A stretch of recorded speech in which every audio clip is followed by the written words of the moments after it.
I came to explore this ancient harbor area in the Appalachian mountain foothills, and I ended up finding a pretty amazing example of sacred geometry.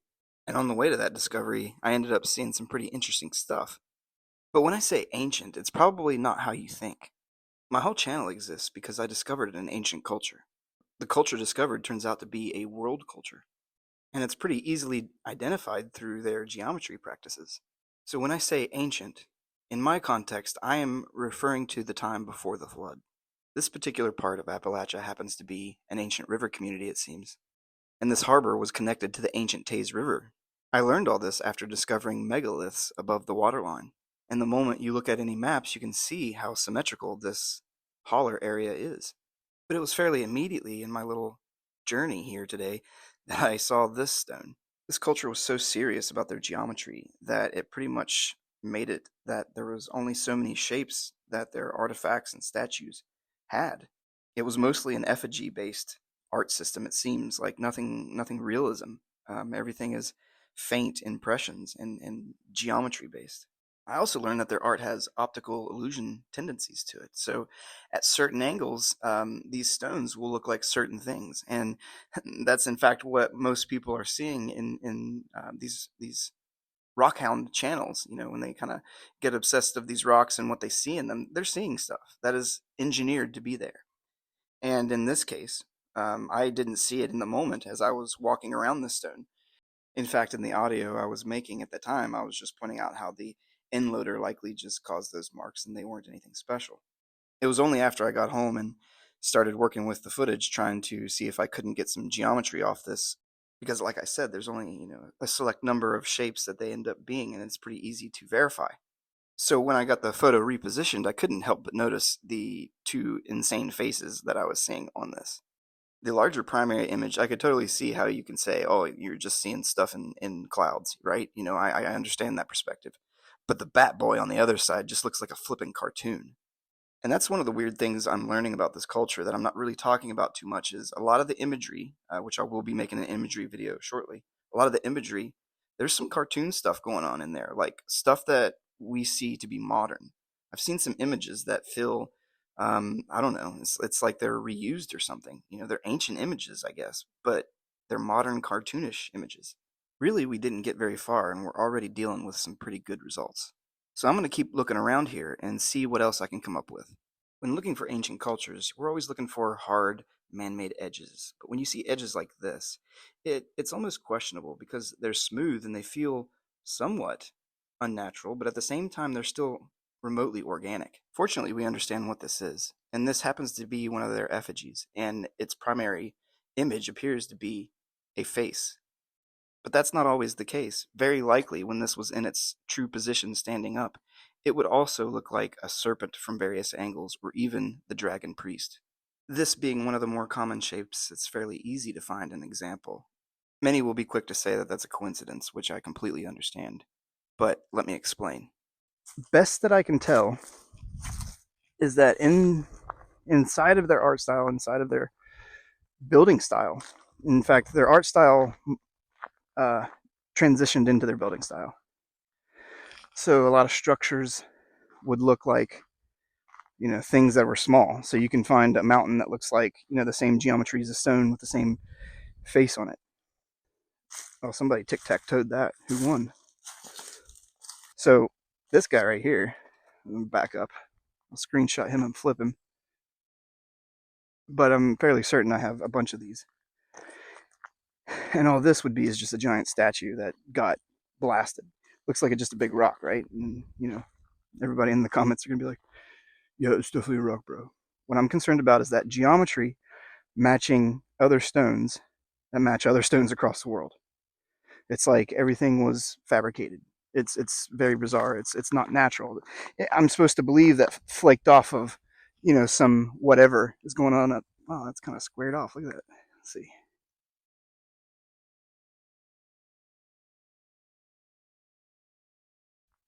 Anyways,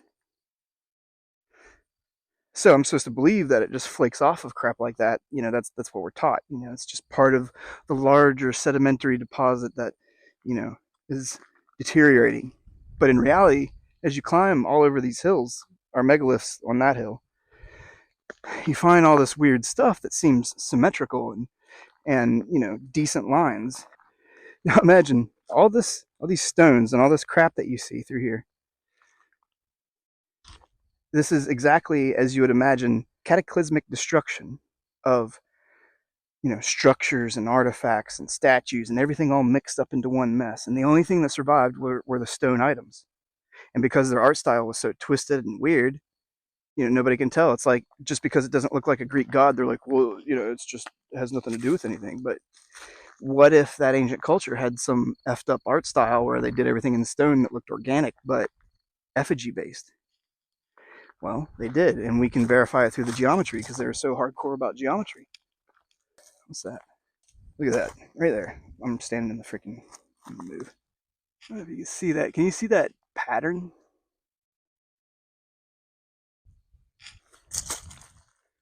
So let's have a look at this real quick. So we've got a radius. Looks like the edge of something. Feels like there was a pattern in there. I don't know if you can see that. There we go. Got some designs. And in reality, that might actually be not a fractured edge. Because what I learned was, in fact, if you watch the damage video, that some of these appearing to be damaged edges aren't damaged because they have patterns in there. And so they like engineered it into the design to make it look kind of effed up. It's kind of weird. Okay, damage is down here. I know I'm moving it all over the place. Damage is down here. So I'm assuming it's like this. So it's probably an effigy of a snake. There you go. And it's simply just the faint silhouette of a snake with his mouth open. That's really all we're dealing with. This is why filming stuff in the field is important. The item I was looking at, I didn't see that face that's in the mouth of the serpent. It's like a faint, I don't know, almost like a luchador face. It's kind of funny. I didn't see it, and it was only until reviewing the footage that I noticed it. And it reminded me of one that I had seen by Picacho Peak in Arizona. I don't pretend to know the meaning of these, but I do seem to find a lot of skeletal faces, or almost like cartoonish skeletal faces. But you're never going to see it. Let me explain. If you were told that all this was millions of years old from, age 0, you would never look at this world in that way until it was like hitting you in the face. So when people see weird stuff like that, like this, it's just like, it calls into question everything we've been taught. And then, they show their friends, and their friends are like, you're nuts. I think that's a keeper. Their friends are like, you're nuts. And and they look like fools, but in reality, they're the intelligent ones. So all you guys who notice these things, who have landed on my page and you're screaming, yes, this is exactly what I've been saying, I was there first. You probably were there first. Many of you were definitely here first. I'm seriously guilty of, I guess, kind of making fun of you guys, because the indoctrination worked so well on me that I couldn't allow myself to see it. But when I started looking through my professional, eyes and seeing things that I couldn't deny, it became crazy, I didn't even make it like one step after I stopped that video. This guy right here is another one of these are our effigies. And if you look, you'll faintly see an eye and like a C-shaped head. This guy right here, I very much assume either has something to do, it's got a fin. I found multiple ones that had fins. I got some in Italy that have fins. But this guy right here appears to be the same. I think I might, make him disappear. I don't know, man. That's cool. Check out this rock formation. It's not too far from where we were just filming. And I think you're going to find it's pretty interesting. I'm going to tell you what I see. As I get up close to this, when I was down there, my first thought was all this striation was water. Stand by. Oh, no. Don't knock it over. No. Come here. Hey, my camera just Thank you. Yeah. Get a bigger child. What's this stuff? Okay. Now that hippies are gone, as I look at this from afar, my first thought is water striation. Um, like some event scraped along this edge. But as I get up close to it and look at it from a fabrication perspective, I can clearly see that there's a top coat. Right in this area, in here, there's that. Well, I'll actually film it, but there seems to be like a crust on top of it that does to me look like top coat, which would mean exterior. Also note this appears to be a serpent. Right in this area would be his eye. This is his mouth here with a tongue outstretched. These striations are too perfect, especially built back inside. It doesn't make sense that it would curve back inside. Also, another thing that I find often is wings. So a lot of these images are combo images. So looking one way, it'll be a serpent. Looking another way, it'll be a winged something. And so this striation or this I don't know, grooves, I personally now believe also simultaneously represents a wing or some type of feathers. I have other examples of it. Maybe I can find them before I make the video. Anyways, so let's have a look up close and we'll see what I'm talking about.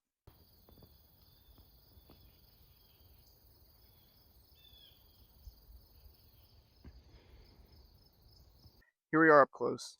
This would be the mouth of what I was saying would be the serpent, and the tongue or whatever depiction outstretched. And as you look at this up close, to me that feels more like some kind of top coat. This black exterior. A lot of the pigments that I have confirmed have been black, orange, red, white, and green, as in foliage, like the horrible Air Force uniforms that we used to wear. A lot of people would say this would be a water erosion pit. No, I don't think so anymore. Um, Also, look how not smooth that is. If it were water erosion, it would. I feel like it would look different. So what I think we're looking at is just some exposed edge overall of that ancient culture. Who knows what version? Hell, it could be like a seawall for all we know. Just to the left of that is this interesting feature that appears very rectangular. In fact, a lot of people walk up to it because it's so interesting. Just below that is this other effigy, and I'm going to describe it and see if you can see it. It happens to be two serpents, like grasping each other at the mouth. On the left, you can see the eye and the V shape of the mouth open, but you can't really see much of the other serpent. Walking by this, I don't pretend to know exactly. It's not really anything completely obvious, but that edge, look at that flat edge. You can faintly see a design in there.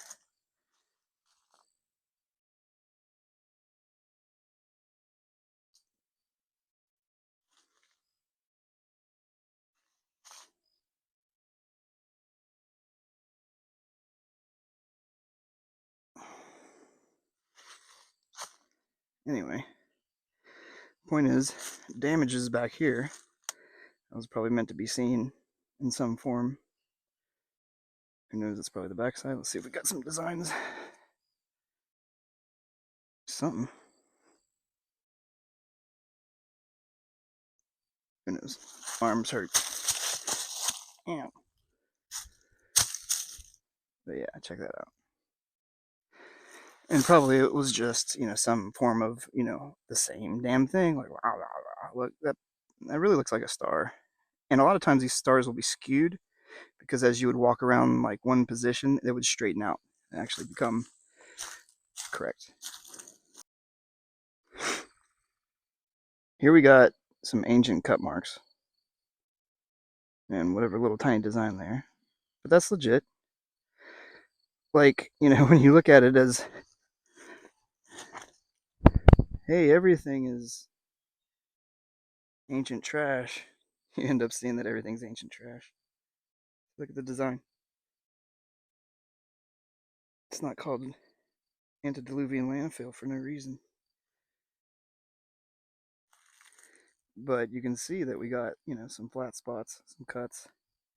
See, I could go around the trails and set all these up in the right positions, and they would start working. Now, I can't help but share this theory is that we see this imagery as children, and it's almost like we're being prepared for something. It's like we got Ninja Turtles. I've seen Dragon Ball stuff. I've seen all kinds of things that feel too modern in this ancient stone imagery that it seems like it somehow is related to that ancient culture. A crazy idea, I realize that, but give it time. Here we go. Just have a look. So this is a statue fragment in the wild. It is a serpent head with his mouth open. It's his neck. It'd be his snout, mouth here. You can faintly see some geometry in here, likely a star or what's left of a star. It appears to be a star at his snout too. Just move it slowly. This is a good example. I mean, you can see the detail on it. You can just hear him cackling. There very well might be a hexagram right here. Check that out.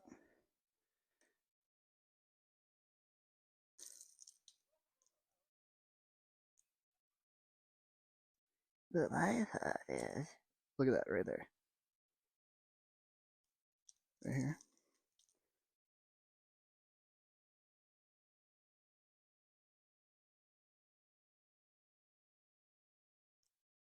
Shows up that way.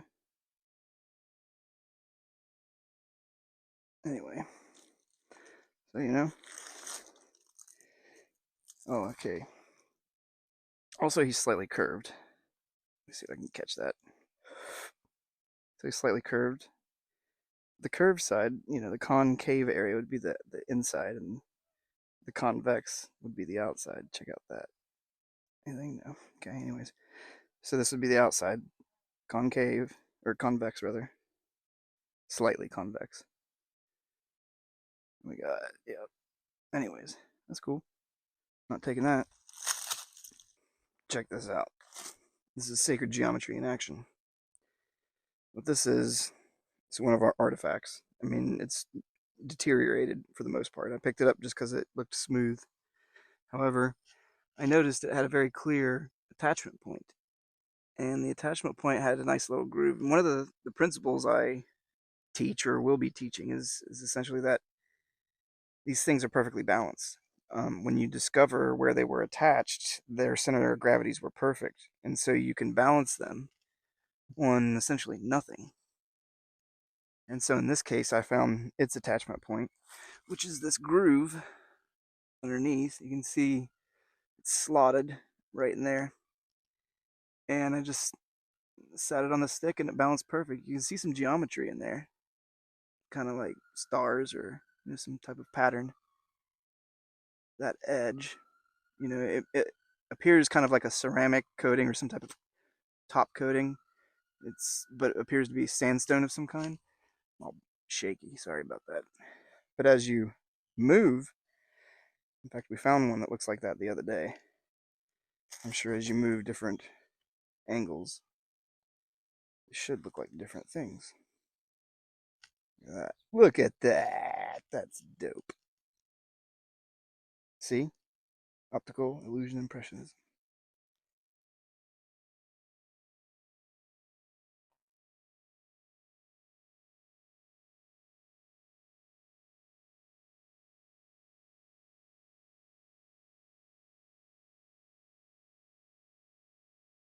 So, if you see this thing laying in the forest, it's just a stone. Until you put it precisely where it was meant to be seen from. And it turns into that.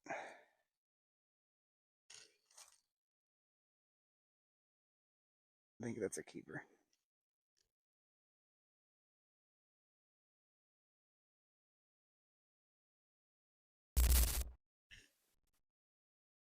She's got a dog back